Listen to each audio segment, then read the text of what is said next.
I live now? Yes, Faizal, you are live now. Okay guys, Assalamualaikum, salam malam Jumaat, salam satu kapitalisme. So, good to see you on our final webinar before Raya. Good to see ramai orang masih bersemangat. Okay, untuk kakak Raya ni pun layar webinar kan.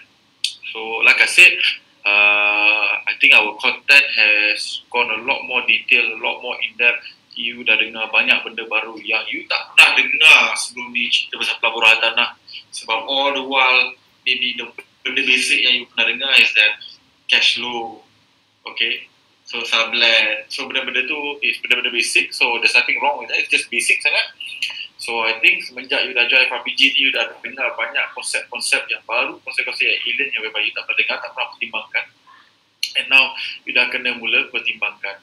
So today, is as per normal is our Q&A night. Every Thursday kita akan buat Q&A night whereby kita akan orang cakap recap balik apa yang kita dah belajar on Tuesday dengan Wednesday, which is multiple rental option, sekali dengan property booster.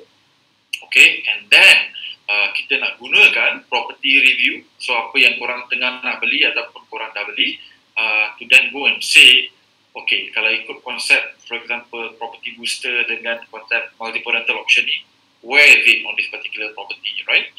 So therefore, I think without further ado, the first thing we're going to do is that we're going to go recap sikit apa yang you dah belajar semalam dengan, malam Selasa. So I'm going to quickly share my screen. Okay, you need to enable me to be able to share my screen.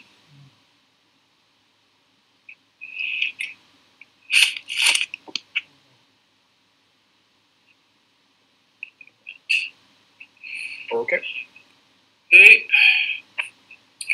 So guys, as usual, kita ada 7 kriteria bila kita nak beli primary market. So benda ni applicable to primary market saja. Subsale tak payah tengok benda ni, lelong pun most likely tak payah tengok benda ni. As I mentioned, subsale you beli at 30% bawah market value, beli je, selamat dah. Lelong you beli 40% below market value, beli je, selamat dah. Tak payah nak susah nak belajar semua ni. Yang ni untuk main primary market je, sebab primary market ni barangkali untuk rugi tu lebih tinggi berbanding dengan subsale ataupun lelong. So let's be objective. So you kena tahu lagi banyak benda sebelum beli primary market kalau compare dengan subsale ataupun lelong. So dekat Far Capital, untuk kita orang beli apa-apa primary market, kita akan ada 7 kriteria ni. Kita dah pernah cover new versus old, kita dah pernah cover median versus mean, lepas tu kita dah pernah cover tier. So minggu ni kita cover booster, kita juga cover multiple rental option. Apa plan A, B, C, D, E ni, ya. So kita nak recap balik booster tu apa and MRO tu apa. Okay, and property booster ni basically is the concept is that kalau ada infrastruktur baru, benda baru akan datang kat kawasan kita berdekatan dengan kondo kita, dia akan meninggikan nilai rumah. So for example lah, bagi contoh semalam ya, kita pasal property booster, Park Residence kat Bangsar South went from 300,000 to 1.2 juta guys. 300,000 kepada 1.2 juta, naik 4 kali ganda because dia ada banyak booster.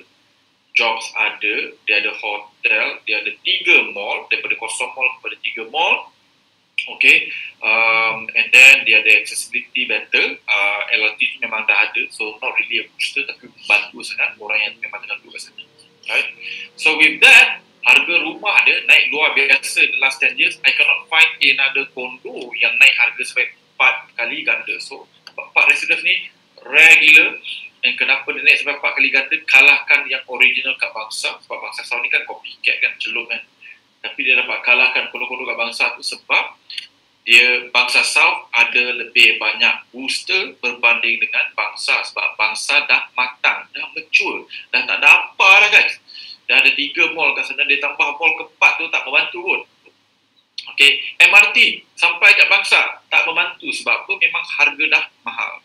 Therefore, like I said, booster tu at certain price point dia membantu, after certain price point dia tak membantu langsung. So, senang cerita, lagi banyak booster lagi bagus. Kita ada 3 jenis booster, infra, commercial dengan population booster.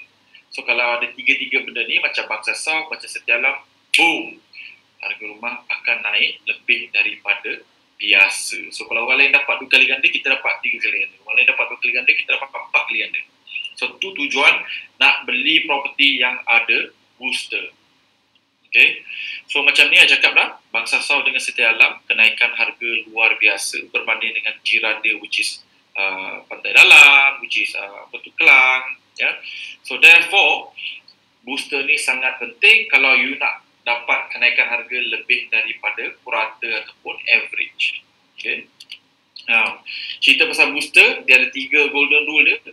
Nombor 1 is that lagi banyak booster kita ada sebenarnya lebih bagus untuk property kita, right? So lagi banyak booster lebih bagus. Nah, tapi nombor 2 here is that benda paling penting kita nak kena tahu bila beli primary market is mean dan median. And then jangan bayar premium terlampau tinggi untuk new versus old. Ya, sebab kalau you dah terlebih bayar median kat sini, you bayar ni harga 2 kali ganda berbanding dengan median.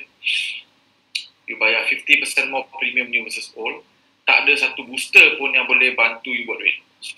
Sebab bila you dah tersalah bayar, you dah terlebih bayar, rugi.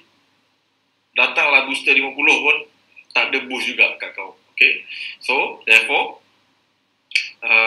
you kena jaga harga dulu. Sebenarnya saya cakap, mean dengan median nombor 1, nombor 2 new versus old, lepas tu baru tengok pasal booster. Harga kena betul tu, kau tengok pasal booster.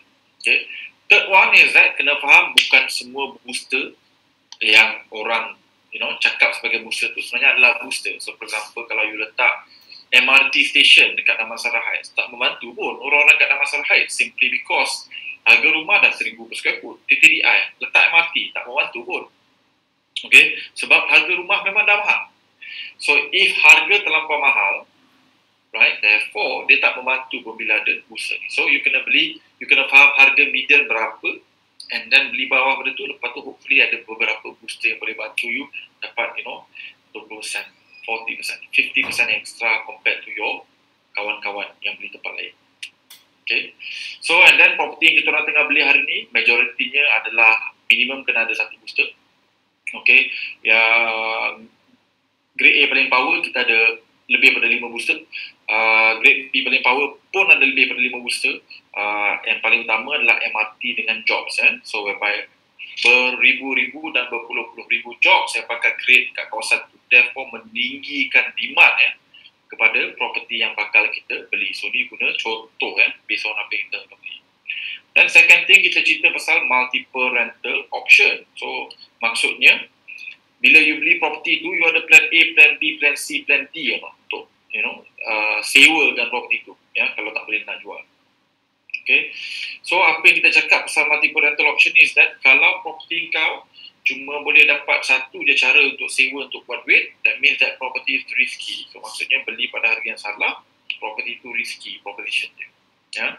Dia punya segmen orang boleh menyewa tu tak besar. Terhad sangat. So, kalau segmen tu mati, property kita mati sekali. Sebagai contoh, resort home dekat tepi pantai. Kalau pantai tu jadi busuk dan buruk, terus tak ada orang nak tu. You beli rumah atas bukit, tiba-tiba ada tanah runtuh, habis, langsung tak ada demand. You beli property for holiday, untuk buat homestay dengan Airbnb. Macam hari ni, kita ada musim COVID-19, orang tak boleh nak travel langsung, property itu pun mampus.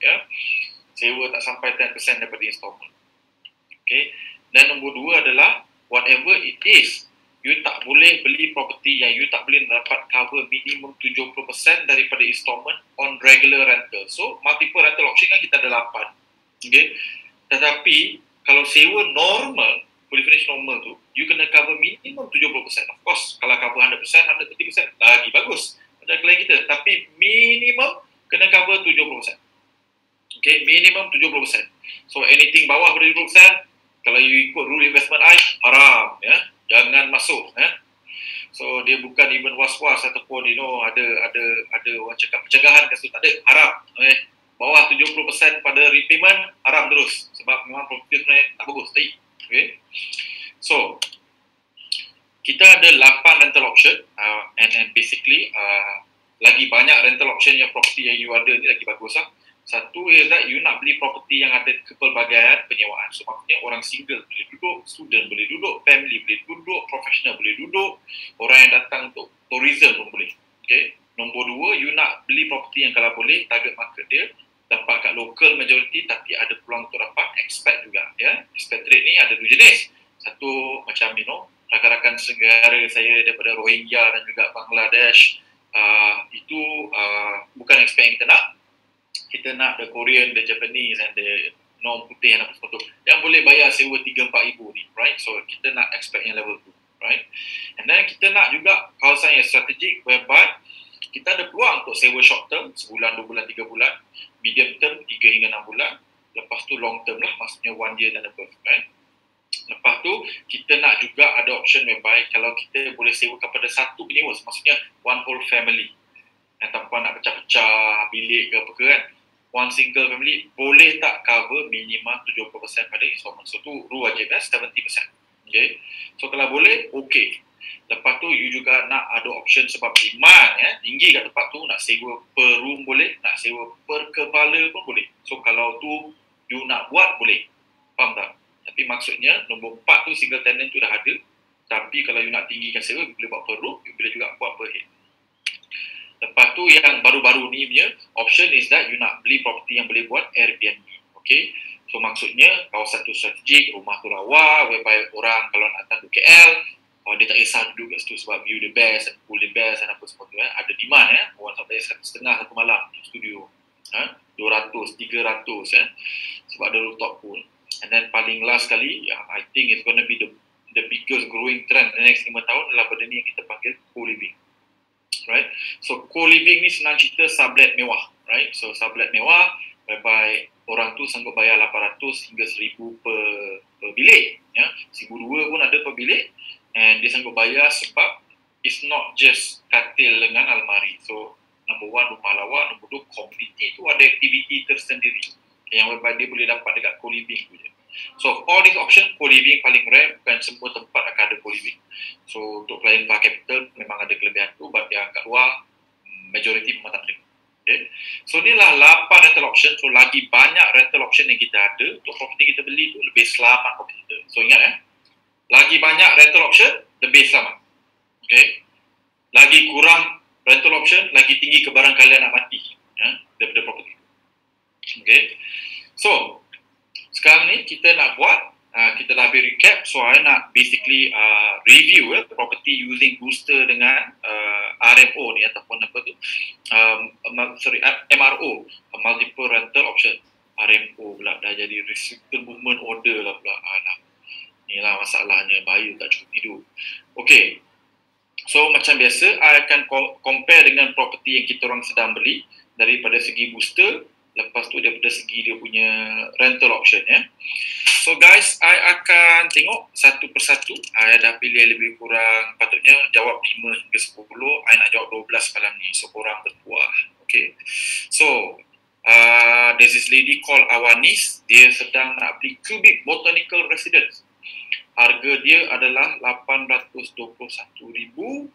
SPA price dia, I rasa lepas diskon maybe 700 lebih. Site 100 square foot.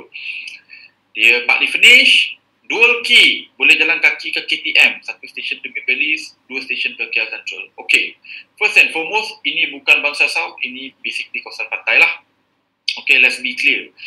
So kalau you beli pada harga 700,000 ni Anis, you have to roughly bayar lebih kurang 3,000 setengah sebulan campur dengan maintenance dan apa semua tu.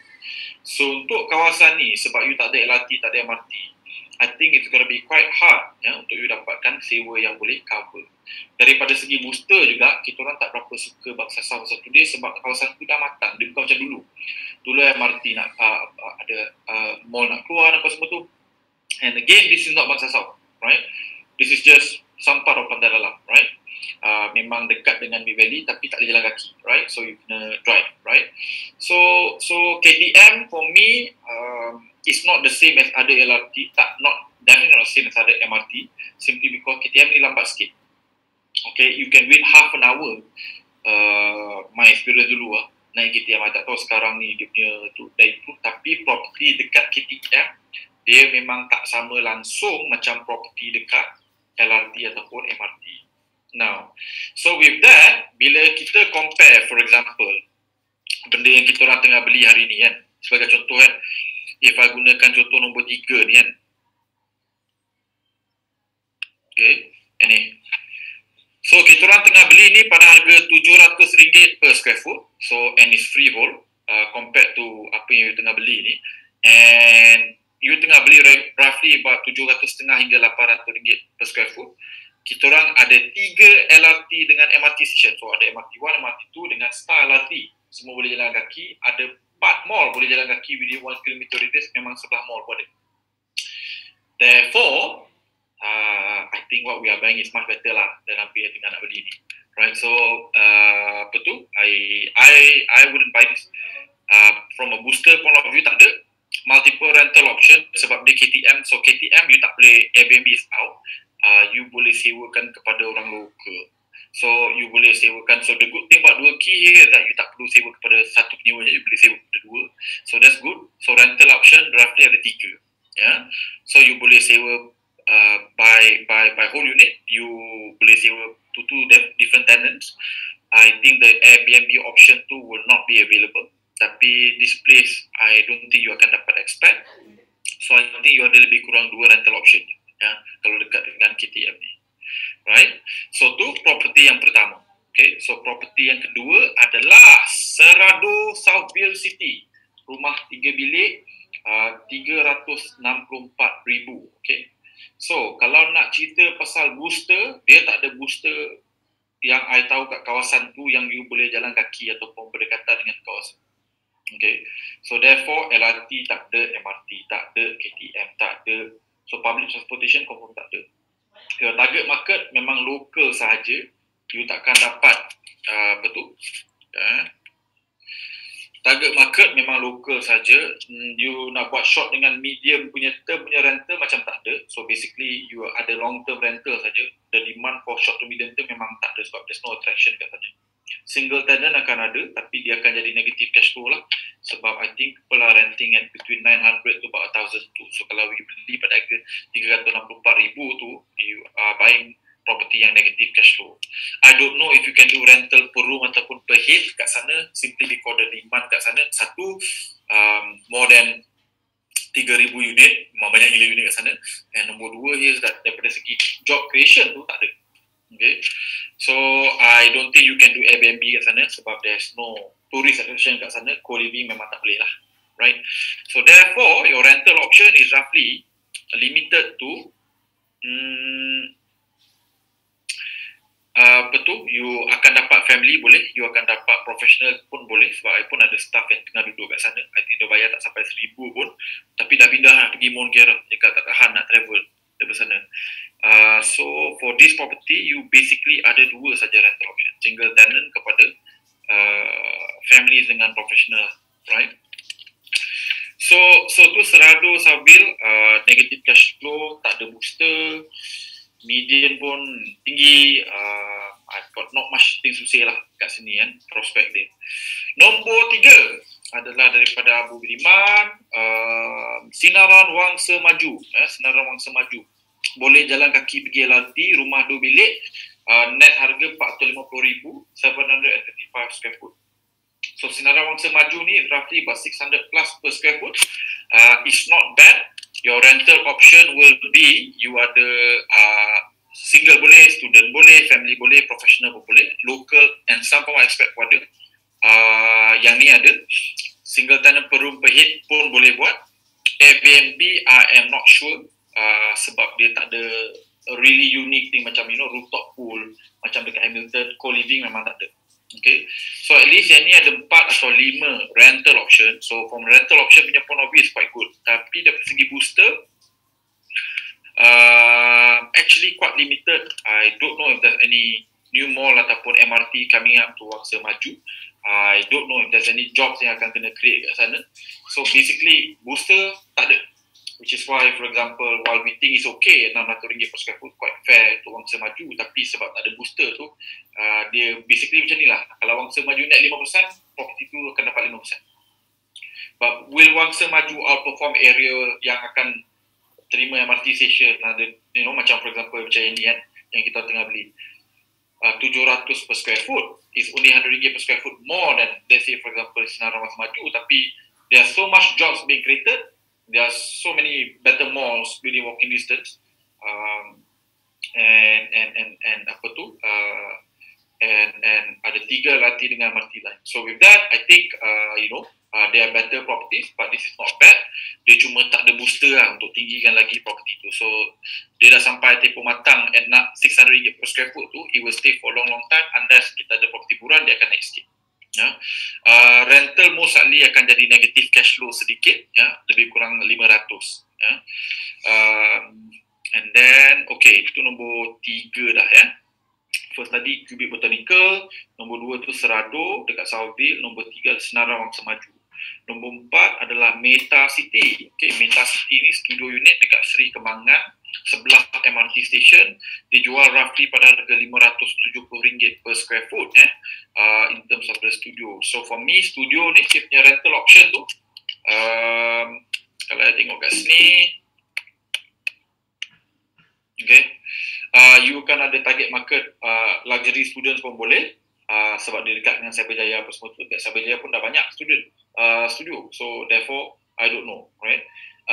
Yang couple, maybe families tak mungkin, sebab tak cukup. Professionals akan ada, right? So you have multiple segment ni, okay, pass. Local dengan expat, potentially expat tu ada, sebab ramai je student Arab kan yang tengah kerja, yang sekarang tengah study dekat Mines, Cyberjaya, and they are staying in studio units. So some form of expat ada, local pun ada. Short, medium, long term pass sebab ada MRT. Single tenant, yes, boleh. Per room per head memang tak boleh. So 4 tu dah tu. Airbnb potentially boleh, walaupun dia tak ada apa-apa attraction sangat, tapi Airbnb dengan studio ni banyak orang buat. And so far macam even other places macam dekat Glenmary kan, laku je Airbnb ni, right? So therefore I think macam ada harapan, tapi competition banyak jugalah dekat sana kan, sebab you dah ada competition from Zeva, you dah ada competition from the Three Elements, and then you ada Galleria, right? So there's a lot of competition untuk Airbnb. Co-living memang tak ada. So at least you ada 3-4 rental option dengan Meta City ni. Cuma I think for at least purchase price, I think most likely until MRT dah siap, you cannot get above 1,500 to cover your installment. So tu je. So at RM600 per square foot, we are buying, for example, yang macam property nombor 2 ni at less than RM500 per square foot, and it's next to LRT yang dah siap. So this one positive cash flow by about 10 to 20% lah. So are we buying better property than Meta City? Then the answer is yes. And apa tu? And that's why it's grade A lah basically. So that's Meta City. Lepas tu kita ada Liberty Arc juga. Ni nombor 5. Kita ada Liberty Arc kat Ampang. So lebih kurang sama macam Meta City dia, tapi dia lagi teruk sebab dia tak ada LRT, dia tak ada MRT, and bayar RM700 per square foot. So I think from a rental option punya point of view tu, dia akan jadi sangat limited whereby kalau kat sini single student boleh, family boleh, okay, satu. Local dengan expat kat sana macam tak ramai, okay, so I don't know if they can get expat. Short, medium, long term potentially boleh. Single tenant yes, per room per head tak boleh. Airbnb tak ada sebab untuk duduk kat sana, and co-living memang tak ada. So basically ada 3 je rental option, and at this price point of net RM340,000 untuk 450 square foot studio is almost RM800 per square foot. Terlalu mahal bro, sewa confirm negative cash flow. So bayangkan kita orang ni ada MRT 3, ada 4 mall kat sebelah baru 700, tapi people tengah bayar almost lebih daripada RM700 per square foot untuk leasehold property dekat Ampang. So therefore I cannot say it's good. It will be negative cash flow lah, right? Nombor 6 Permata Residence ni dekat Melawati. Gross SPA dia RM460,000, net SPA dia RM410,000. I don't think this is correct, because we have checked Permata Residence, net per square foot dia roughly about 440 to 450 per square foot, and therefore roughly about 450,000 tu is about their punya net price. Now I think it's fair simply because kalau we play by the rule of the cheapest property kat sana, this is definitely below median. Tetapi if you look at KLH punya property, they have been developing very medium cost looking property lah. I was shocked to see all their completed projects, and therefore I think if you want to buy this, I think there are better options in the area. I honestly think anything is better than per mata is cheap, and that's about it. But the developer pun all the while bidding very macam low to medium punya cost kind of tu. So if you tengok Menara Kalish kat Jalan Ipoh and you look, rupa dia tak berapa inspiring sangat. So therefore, if you look at, for example, rental option kat sini, I think families dengan professional confirm ada, but it's not too far away from KLCC. I don't think this is an expat area, so you ada local je. Short, medium, long term, tak ada. Single tenant, yes. Per room per head, very unlikely sebab this area quite far from public transportation. Airbnb unlikely.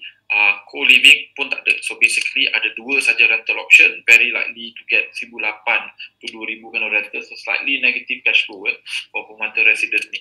Booster pun tak ada. There's no LRT, MRT inside coming to the area. Okay. So, and of course, if you want to compare 450,000, this is the one that we are buying, grade A ni 450,000, and there's a LRT dekat dia, right? So therefore, dengan sewa positive cash flow, we feel this is going to be a much better buy lah, right? Compared to Permata. Okay. So, nombor 6, there's this thing called Connexion Residence, size 94 square foot, harga net price dia 560,000. Zulhaizal is the one that asked the question, ni by Resort, City Mall, Putrajaya. So basically, kalau you tengok kat sini, from a booster punya point of view, you ada mall, you ada retail, okay, dengan hotel. So yang tu memang ada. Tapi public transportation tak ada. Offices maybe akan ada sikit. Tapi at RM600 per square foot, almost RM600 per square foot, I feel this is above confirm you takkan dapat positive cash flow, simply because there's lack of MRT, susah nak dapat sewa lebih pada 2,500, right?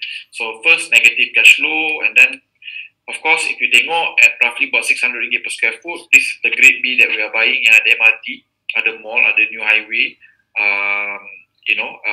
and this one juga, for example, ada a lot more job being created, also 500,000 lebih juga. Okay, so we think there are better things that you can buy compared to Connexion, right? So therefore, booster pun sikit, okay, and there's only one single developer developing it, no MRT, LRT nearby. For me, if kalau tak ada LRT ataupun MRT, I akan bayar lebih daripada 500 per square foot. So dengar, betul lah guys, kalau tak ada LRT ataupun MRT within at least 1 km, I takkan sanggup bayar lebih daripada RM500 per square foot. Okay, so nombor 8, okay, Stars Valley ni dekat Nilai, okay, 540 square foot, duplex pada harga RM210,000. So you are basically paying what I think roughly about RM400 per square foot untuk beli kat Nilai. Okay, booster kat Nilai is U City, and a couple of other things, tapi I don't think it's walking distance exactly to Stars Valley. At RM400 per square foot, nak kata Nilai, for Nilai punya standard, is not like truly expensive, tetapi job creation tak banyak sangat, target market of penyewa roughly ramai students dekat Nilai, and the airline punya industry.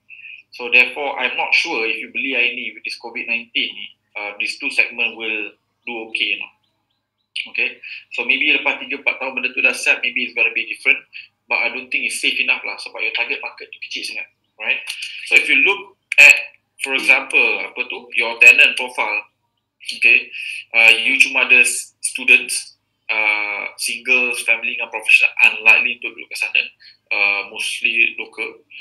Student, dia punya rental tu ikut musim, student, ada kelas, demand tinggi, tak ada kelas kosong lah. Okay, per room per head memang tak boleh. Airbnb unlikely sebab there's nothing in Nilai that attract people to basically tu. I mean, you buat 1 atau 2 unit maybe okay, but if 200-300 orang buat benda sama, no way lah, right? Co-living pun memang tak ada. So for me, very limited option untuk Stars Valley ni. Okay, nombor 9 is Tryon KL. Harga beli adalah RM610,000, 797 square foot dekat Jalan Sungai Besi, Chan Shaolin. Okay, kalau dekat sini, if you tengok, Tryon is actually very nice new building if you ask me. Mercure Hotel pun ada kat sana. Facilities are quite awesome within KL City Centre. So apa tu, in terms of tenant segment, macam-macam lah kot. From families to professionals pun boleh, to single pun boleh, local dan expat pun bakal ada sebab ada MRT. About slightly over 1 km kat situ, tapi dia ada shuttle bus. Short medium term pun boleh, single tenant pun boleh, per room pun boleh, per head unlikely lah. Airbnb confirm boleh because facilities are quite awesome. Co-living, dengar-dengar cerita mungkin boleh. Cuma you entered roughly at about 760 per square foot, brother. I think they are going to be people who can buy cheaper. Itu saja. Right? Property nombor 10 adalah Sky Meridian. 534,000 gross price, which means about 480,000 untuk 794 square foot 2 bilik, 200 meters walk to LRT Sentul Timur. To be honest, not bad, bawah pada 500,000 lepas discount, 794 square foot, ada LRT within 200 meters. So with that, you akan ada multiple lah. So basically local ada, expat pun potentially ada, low budget expat. Sebab ada je expat yang duduk kat Sentul East, Sentul West dan apa semua tu. So dua ni dah okay. Short, medium, long term pun boleh, single tenant pun boleh, per room pun boleh, per head pun, well potentially kalau you nak buat pun boleh.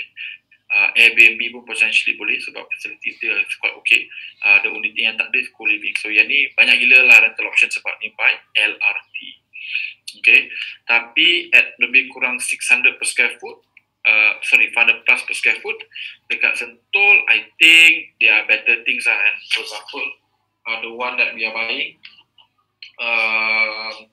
has got far more job creation, masih ada LRT dengan MRT juga. So therefore, while that property is okay from a booster punya point of view, Sentul tak banyak, right? So there's nothing there other than the existing punya LRT, tapi multiple rental option dia tinggi. So maksudnya kalau you beli tu, harga dia akan tak jatuh, tapi dia akan maintain kat situ, maybe paling kuat pun naik 10% je. Unless you have a significant property run. Sewa boleh lah dapat 1,800 hingga 2,200, right? So it will still be negative cash flow and tak ada booster untuk bawa you ke positive cash flow, right? And then to Sky Meridian, and then ada project ni Era Duta North Dual Key.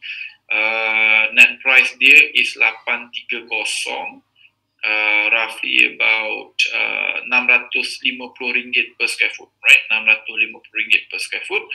And apa tu? And dia dual key unit lah. So location dia segambut KL, in front of Sri Putra Mas, so 800 meter ke Mitek, 500 meter ke Popos, ke MRT 3 via Link Bridge. Kalau ada Link Bridge, okay? I guess it depends bro. Sebab if the Link Bridge betul-betul ada, then it's a different story. Because that mean accessibility will be very different. Kalau tak ada Link Bridge, this is overpriced by quite a fair bit, right? So that's point number 1. Point number 2 here, booster dia MRT 3.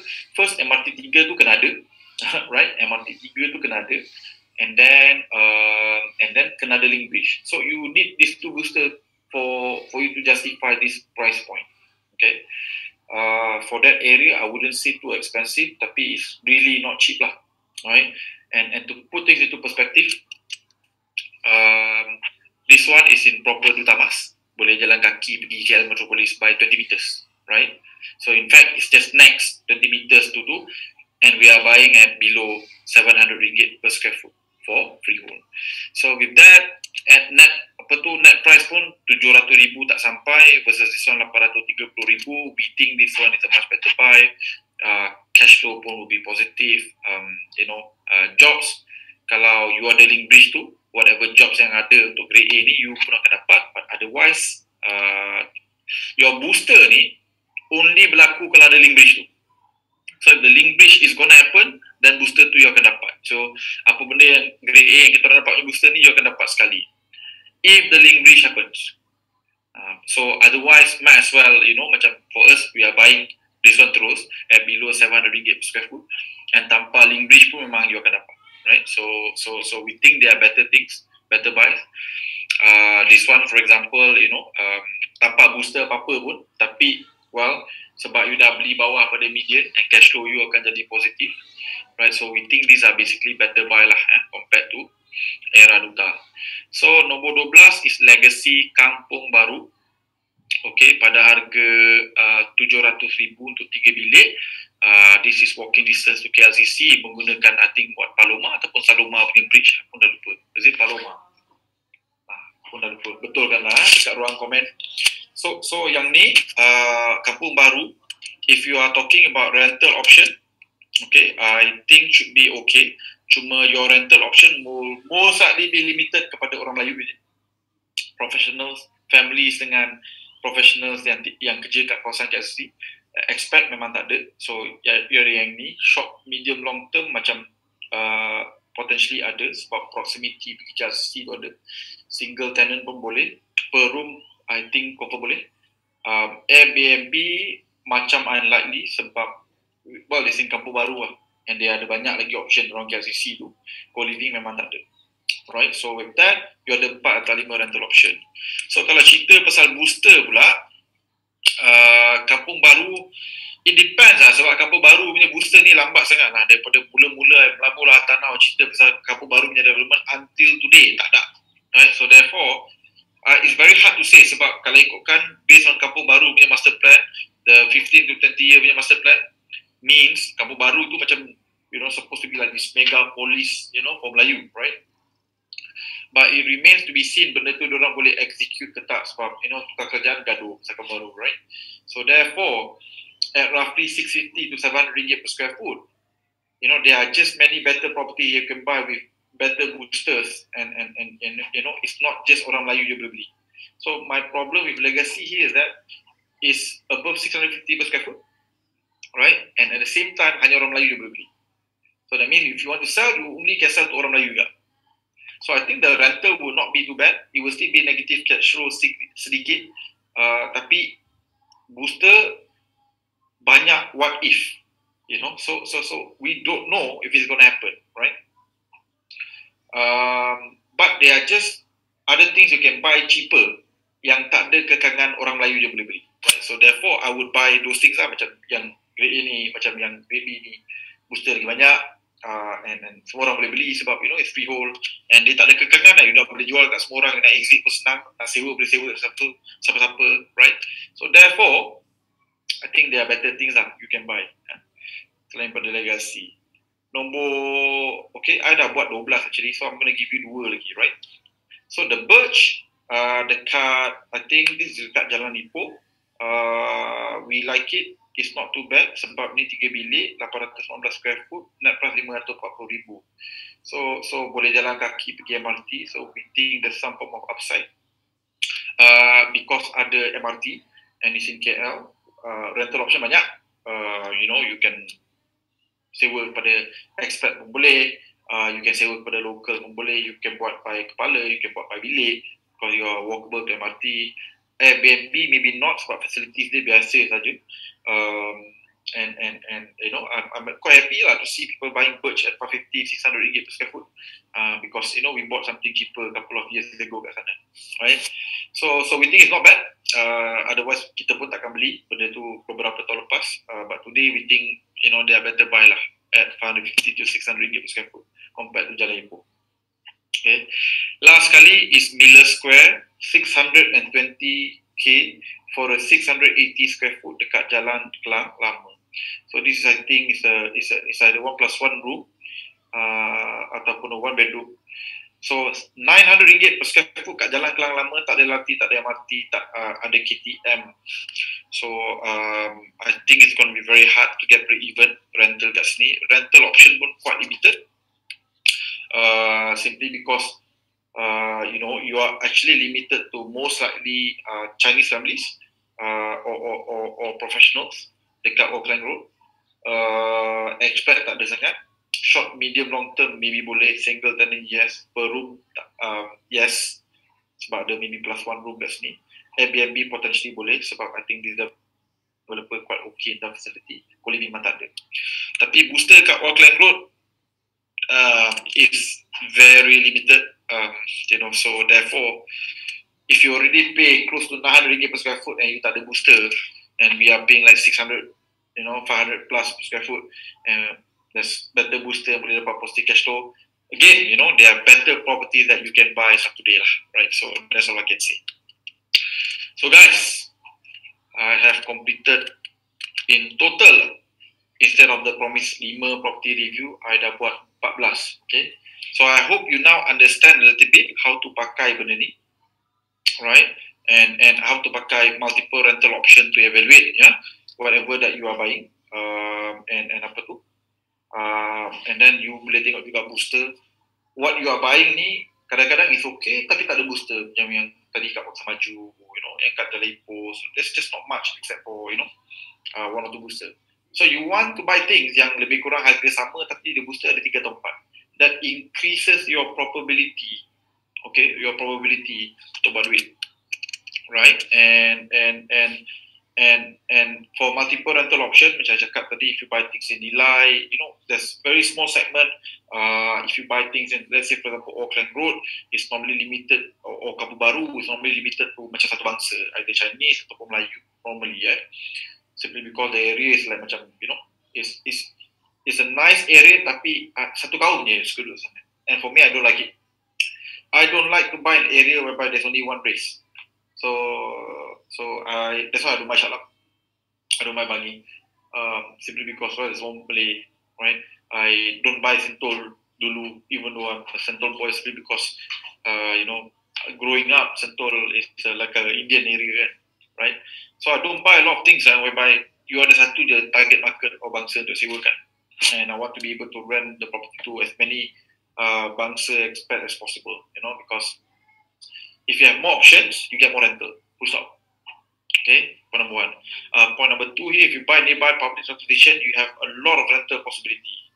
From short stay to long stay to per head to per room or even the whole unit, expat, local. So these are all options available when you beli property nearby public transportation. And like I said, for booster ni, is penting kalau you nak beli benda-benda macam the next Bangsa South, job creation, MRT and apa semua tu. So all of this is super important. So you want to buy things yang banyak rental option and banyak booster coming. Lagi banyak rental option, lagi banyak booster, lebih selamat property kita. If you buy property targeting one student, right, and you buy property yang tak ada public transportation macam Serado, right, you have limited pool of tenants. So I hope you learn plenty from this week's punya sharing. And again, I hope I don't make anyone who bought any of this property feel bad because you asked and of course I have to share, right? And again, we always have people who think that we are trying to hentam this property. Actually, it's no lah. I mean, like bila orang tanya kita jawab. So that's about it lah. Otherwise, we have no business of talking bad about the property simply because, well, if you are buying something good, then you are buying something good lah. There's no reason to talk bad about the properties. Yang tu dia akan bayar harga sendiri lah bila dia bad property tu. So therefore, like I said, I hope you have enjoyed the last few days punya learning and session. I hope you learn plenty. And apa tu? Always buy property yang ada banyak rental option. Always buy property yang ada sebanyak booster yang boleh. Right? So therefore, it increases the probability of you making money. Bukan susah sangat. But once you dah faham lah. But kalau betul tak faham, memang tak faham. Right? So guys, like I said, thank you so much for those who are kind enough to leave us a review. You can do so by going to Faizul Rizal punya page. You ambil public figure yang ada 5 bintang tu. So far Alhamdulillah, we got a lot of 5 bintang. Thank you so much guys. Really, really thank you. So siapa yang belum lagi can go and do so. Right? And apa tu? And tomorrow biasanya ramai orang tanya klien. Biasanya kita akan ada session besok untuk klien, people who want to become client, tapi besok tak ada because minggu raya. I don't want myself to be working throughout raya punya weekend, kesian orang. And therefore give us a break of 1 week, and insyaAllah I'll see you next week for the next class. And of course, if I don't speak to you again guys, selamat hari raya. Minta maaf zahir dan batin atas semua tersalah kata, lawak, tak kelakar, whatever it is, I minta maaf. Awal so kita kosong-kosong sampai lepas raya. Okay, with that, have a good night guys, have a good weekend. For my Muslim friends and my kawan-kawan Melayu, Selamat Raya Aidilfitri. Jangan balik kampung. We don't want to spread the virus. This is the time whereby kita apa tu, we do our part, become a hero by staying at home. So please stay at home. And looking forward to tengok gambar-gambar lemang dan baju raya korang, this round by Zoom and apa semua tu. And to clients yang watching, letting you know that for me is working raya kedua ada pergi tengok property, and insyaAllah we're going to have very, very, very, very good deal coming. So stay tuned and see you guys next week. Take care guys. Assalamualaikum. Have a good raya.